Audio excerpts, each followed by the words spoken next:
Hello friends, welcome to my channel. మీకు కనుక ఈ వీడియో నచ్చినట్లయితే తప్పకుండా లైక్ చేయండి. ఆరు బాగి మనసు మార్చి తిరిగి అమరింటికి వెళ్ళేలాగా చేస్తుంది.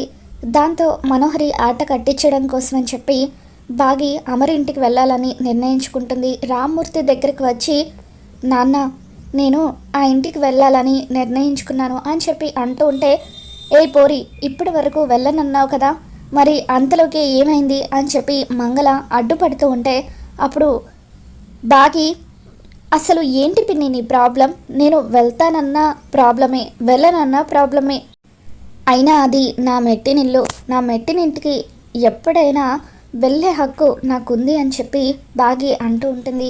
ఏ మంగళ, నా కూతురు మంచి నిర్ణయం తీసుకుని బాబుగారి దగ్గరికి వెళ్ళాలని నిర్ణయం తీసుకుంది, నువ్వు అడ్డుపడి అది కూడా చెడగొట్టకు, పోవే ఇక్కడి నుండి అంటూ, రామ్మూర్తి నిజంగా చాలా సంతోషకరమైన విషయం చెప్పావమ్మా, ఇప్పుడే వెళ్ళి నేను ఆటో పిలుచుకొని వస్తాను అని చెప్పి రామ్మూర్తి లోపలికి వెళ్ళబోతూ బాగి దగ్గర ఆగి, అమ్మ నాకు ఒక సందేహం, నేను ఇందాకటి నుండి ఎంత చెప్పినా కూడా ఆ ఇంటికి వెళ్ళడానికి నువ్వు ఒప్పుకోలేదు, మరి ఇంత సడన్గా ఆ ఇంటికి వెళ్ళడానికి కారణం ఏంటమ్మా అని చెప్పి రామ్మూర్తి బాగిని అడుగుతాడు.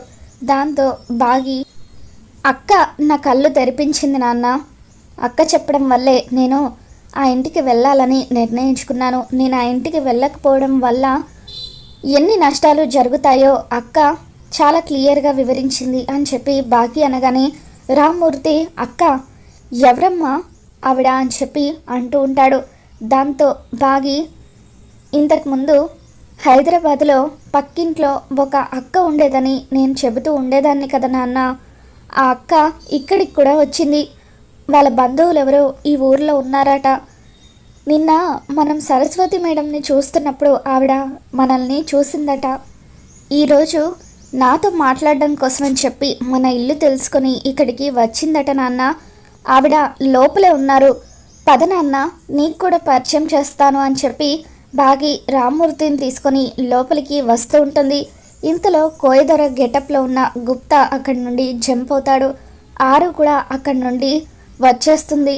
రామ్మూర్తి లోపలికి వచ్చేసరికి అక్కడ ఎవరు కనిపించకపోవడంతో, ఇప్పటి వరకు అక్క ఇక్కడే ఉండాలి నాన్న, మరి ఇంత సడన్గా ఎక్కడికి వెళ్ళిపోయిందో ఏంటో నాకేం అర్థం కావట్లేదు అని చెప్పి బాగి అంటూ ఉంటే, నాకు ఇప్పుడు బాగా అర్థమైంది, అక్క లేదు ఏం లేదు, దీనికి పిచ్చి పట్టింది, ఏదో కావాలని కథలు చెప్తుందని చెప్పి మంగళ అంటూ ఉంటే, నిజం పిన్ని, హైదరాబాద్లో ఉన్నప్పుడు కూడా అక్క ఎప్పుడు నాతో మాట్లాడుతూ ఉండేది, ఆ ఇంట్లో వాళ్ళు కూడా అక్కని పరిచయం చేయమని ఎన్నోసార్లు అడిగారు, కానీ ఒక్కసారి కూడా అక్కని పరిచయం చేయడం కుదరలేదు అని చెప్పి బాగి అలా ఆలోచిస్తూ ఉంటే, సరే సరే అమ్మా అవన్నీ మనం తర్వాత మాట్లాడుకుందాం, నేను వెళ్ళి ఆటో తీసుకొస్తాను, మళ్ళీ చీకటి పడిపోతుంది అంటూ రామ్మూర్తి బయటకు వెళ్ళి ఆటో పిలుచుకొని వస్తూ ఉంటాడు. మంగళ కంగారు పడిపోతూ, ఇదేమో అక్క అక్క అంటుంది, ఇక్కడ చూస్తేనేమో ఎవరు లేరు, కొంపదీసి ఆ అరుంధతి ఆత్మగాని వచ్చి దీనికి మాయ మాటలు చెప్పి అక్కడికి పంపిస్తుందా, వెంటనే ఈ విషయం మనోహరికి చెప్పాలనుకొని మంగళ మనోహరికి ఫోన్ చేస్తూ ఉంటుంది. మనోహరికి ఎన్నిసార్లు ఫోన్ చేసినా కూడా మనోహరి ఫోన్ లిఫ్ట్ చేయదు. ఈ మనోహరి ఒక్కటి సరిగ్గా అసలు విషయం చెప్పాలనుకున్నప్పుడు ఫోన్ లిఫ్ట్ చేయదు అని చెప్పి, అయినా ఈ బాగి అక్కడ ఉంటే ఏంటి, ఇక్కడ ఉంటే ఏంటి, మధ్యలో నా కొరిగేదేంటి, ఏది జరిగినా కూడా చూస్తూ కూర్చోవడం బెటర్ అని చెప్పి మంగళ అనుకుంటుంది. మరోవైపు మనోహరి బాగి ఇక ఎప్పటికీ ఈ ఇంటికి రాదు అని ఫిక్స్ అయ్యి చాలా ఆనందంగా నీల చేసిన టిఫిన్స్ అన్నిటినీ కూడా తింటూ ఉంటుంది. అబ్బా, ఇలా కడుపు నిండా తిని ఎన్ని రోజులు అవుతుందో, అక్కడ ఉన్న దగ్గర నుండి ఒకటే టెన్షన్, ఎప్పుడు ఆ సరస్వతి మేడం వస్తుందా, ఎప్పుడు అమర్కి నిజం చెప్పేస్తుందా అని భయంతో ఒక్క పూట కూడా సరిగ్గా భోజనం చేయలేదు, ఇప్పుడు నా మనసుకి హాయిగా ప్రశాంతంగా ఉంది అని చెప్పి మనోహరి అలా టిఫిన్ని తింటూ ఉంటుంది. ఉదయాన్నే అమర్ రెడీ అయ్యి ఆఫీస్కి వెళ్తూ ఉంటాడు. ఇక అలా వెళ్ళేటప్పుడు అమర్ వాళ్ళ అమ్మగారు, నాన్న అమర్, మిస్సమ్మ గురించి ఒక్కసారి ఆలోచించినన్నా, నువ్వు అవునన్నా కాదన్నా మిస్సమ్మ ఇప్పుడు ఈ ఇంటి కోడలు, నువ్వు కోడల్ని తీసుకువస్తే బాగుంటుంది అని చెప్పి ఒక్కసారి నా మాట విను నాన్న, నీకు కుదరదంటే చెప్పు, నేను మీ నాన్న వెళ్ళి కోడల్ని తీసుకుని వస్తాము అని చెప్పి అలా అమర్ వాళ్ళ అమ్మ నాన్న ఇద్దరు కూడా అమర్కి నచ్చ చెప్పాలని ప్రయత్నిస్తూ ఉంటారు. అప్పటి వరకు టిఫిన్ చేస్తున్న మనోహరి ఇదేంటి ఈ ముసలోళ్ళిద్దరూ అమర్ మనసు మార్చేలాగా ఉన్నారనుకొని పరిగెత్తుకుంటూ బయటకు వస్తుంది. ఆంటీ, ఆ మిస్సమ్మ ఆడిన నాటకాల గురించి మీకు పూర్తిగా తెలీదు, అందుకే మీరు ఇప్పుడు ఇలా మాట్లాడుతున్నారు. ఆ మిస్సమ్మ గురించి మీకు పూర్తిగా తెలిస్తే ఇలా మాట్లాడరు అని చెప్పి మనోహరి అంటూ ఉంటే, అమ్మ మనోహరి, నువ్వు కాసేపు సైలెంట్గా ఉంటావా? ఈ ఇంటి కోడల గురించి నువ్వు అలా మాట్లాడకూడదు అని చెప్పి, నాన్న ఎక్కడో ఏదో పొరపాటు జరుగుంటుంది, మిస్సమ్మ తప్పు చేసే రకం కాదు అని చెప్పి అమర్ వాళ్ళ నాన్నగారు కూడా అంటూ ఉంటారు. నాన్న, మీరు ఎన్నైనా చెప్పండి, మోసం చేసి నా చేత తాళి కట్టించుకున్న దాన్ని నేను ఇంటి గడప కూడా తొక్కనివ్వను అని చెప్పి అమర్ అలా రాథోడ్ కార్తీ అంటూ బయటకు వెళ్ళిపోతూ ఉంటే సడన్గా ఒక కార్ వచ్చి ఇంటి ముందు ఆగుతుంది. ఆ కార్లో నుండి స్టైల్గా బాగి కిందకు దిగుతుంది. తన లగేజ్ని తోసుకుంటూ బాగి లోపలికి వస్తూ ఉంటే, హలో మేడం, డబ్బులు ఇవ్వకుండా వెళ్ళిపోతున్నారేంటి అని చెప్పి క్యాబ్ డ్రైవర్ బాగిని అడుగుతూ ఉంటాడు. దాంతో బాగి, భార్య బాధ్యత భర్తదే కదా, అదిగో మా ఆయన అక్కడే ఉన్నారు, ఆయనను డబ్బులు అడగండి అని చెప్పి క్యాబ్ డ్రైవర్కి చెబుతూ ఉంటుంది. సార్ డబ్బులు అంటూ ఆ క్యాబ్ డ్రైవర్ అమర్ దగ్గరికి వస్తాడు. అప్పుడు అమర్ రాథోడ్తో 2000 ఇచ్చి పంపించే రాథోడ్, ఎక్కడి నుండి తీసుకువచ్చిన చెత్తను అక్కడే దించేమని చెప్పు అని అమర్ కోపంగా అంటూ ఉంటాడు. దాంతో అక్కడి నుండి వెళ్ళిపోతున్న అమర్ని హలో మొగుడు గారు అని చెప్పి బాగి పిలుస్తూ ఉంటుంది. అలా పిలిచే హక్కు నీకు లేదని చెప్పి అమర్ అంటాడు. దాంతో బాగి, ఎందుకు లేదండి, ఇది మీ ఇల్లు మాత్రమే కాదు శ్రీవారు, మన ఇద్దరి ఇల్లు, నేను కూడా ఇక్కడే ఉండాలి కదా అని చెప్పి బాగి అంటూ ఉంటుంది. ఇంకొకసారి అలా పిలిచావంటే చంపేస్తాను అని చెప్పి, అసలు ఏ హక్కుతో ఇది నీ ఇల్లు అంటున్నావని చెప్పి అమర్ అంటూ ఉంటాడు. ఇదిగోండి ఈ హక్కుతో అంటూ బాగి తన మెడలో ఉన్న తాళిని తీసి అమర్కి చూపిస్తూ ఉంటుంది.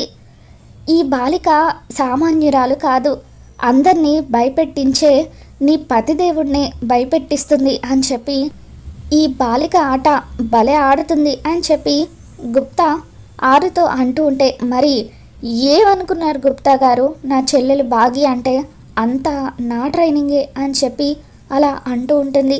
వాళ్ళిద్దరూ కూడా అలా సంతోషంగా బాగి ఇంటికి వచ్చేయడంతో చూస్తూ ఉంటారు. ఇదంతా నీలా కూడా చూస్తూ ఉంటుంది. వెంటనే అమ్మగారికి ఈ విషయం చెప్పేయాలి అనుకుని నీలా పరిగెత్తుకుంటూ మనోహరి దగ్గరికి వచ్చి, అమ్మగారు మీరేమో ఆ బాగి ఎప్పటికీ ఇంటికి రాదని ఫిక్స్ అయిపోయి సంబరాలు చేసుకుంటున్నారు, కానీ ఆ బాగి వచ్చేసింది అమ్మగారు అని చెప్పి నీలా మనోహరికి చెప్పడంతో, మనోహరి ఏం మాట్లాడుతున్నావే నువ్వు అని చెప్పి అంటూ ఉంటే, ఈసారి ఆవిడ పక్క ఏదో ప్లాన్తోనే వచ్చినట్టుగా అనిపిస్తుందని చెప్పి నీలా మనోహరి ఇద్దరు కూడా పరిగెత్తుకుంటూ బయటకు వస్తూ ఉంటారు. అమర్ బాగి మీద మండిపడుతూ, నువ్వెన్నా చెప్పు, అసలు నీకు ఇక్కడ ఉండే అర్హతే లేదు, వెళ్ళు ఇక్కడి నుండి అంటూ అమర్ కార్ ఎక్కబోతూ ఉండగా అనుకోకుండా స్లిప్ అయ్యి కింద పడబోతూ ఉంటాడు. కింద పడబోతున్న అమర్ని బాగి పట్టుకుంటుంది. ఇద్దరు కూడా ఒకరి కళ్ళలోకి ఒకరు చూసుకుంటూ ఉంటారు. ఇక అలా వాళ్ళిద్దరూ ఒకరి కళ్ళలోకి ఒకరు చూసుకుంటూ ఉండగా అప్పుడే అక్కడికి మనోహరి వస్తుంది. వీళ్ళిద్దరి రొమాన్స్ చూడలేక చచ్చిపోతున్నాను అని చెప్పి మనోహరి అమర్ అంటూ గట్టిగా అరుస్తుంది. దాంతో అమర్ బాగి మీద నుండి లేచి నిలబడతాడు.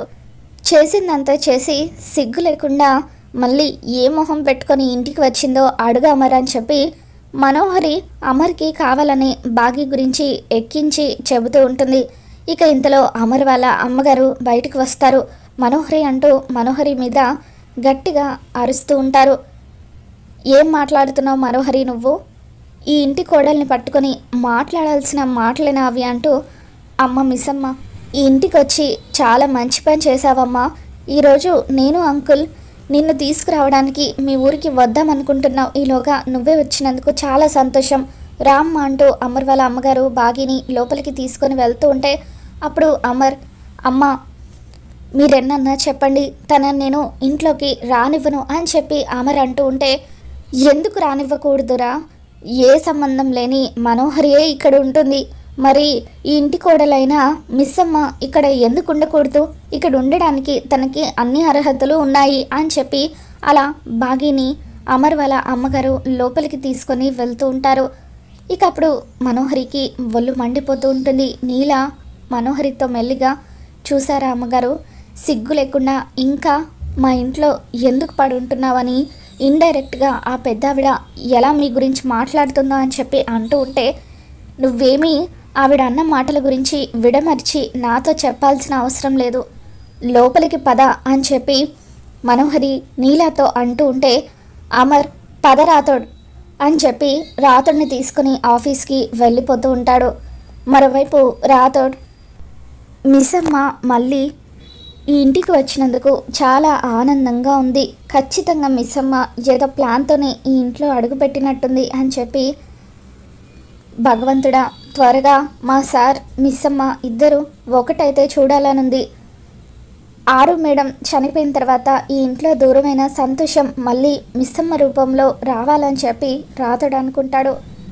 లోపలికి బాగి వచ్చిన తర్వాత మనోహరి బాగితో, ఏంటి ఈ ఇంట్లోకి ఈజీగా ఎంటర్ అయిపోయానని అనుకుంటున్నావా? ఎంత ఫాస్ట్గా ఈ ఇంటికి వచ్చావో అంతే ఫాస్ట్గా వెళ్ళిపోతావని చెప్పి అంటూ ఉంటే, అప్పుడు బాగి, ఈసారి ఈ ఇంట్లో నుండి వెళ్ళిపోయేది నేను కాదు నువ్వు.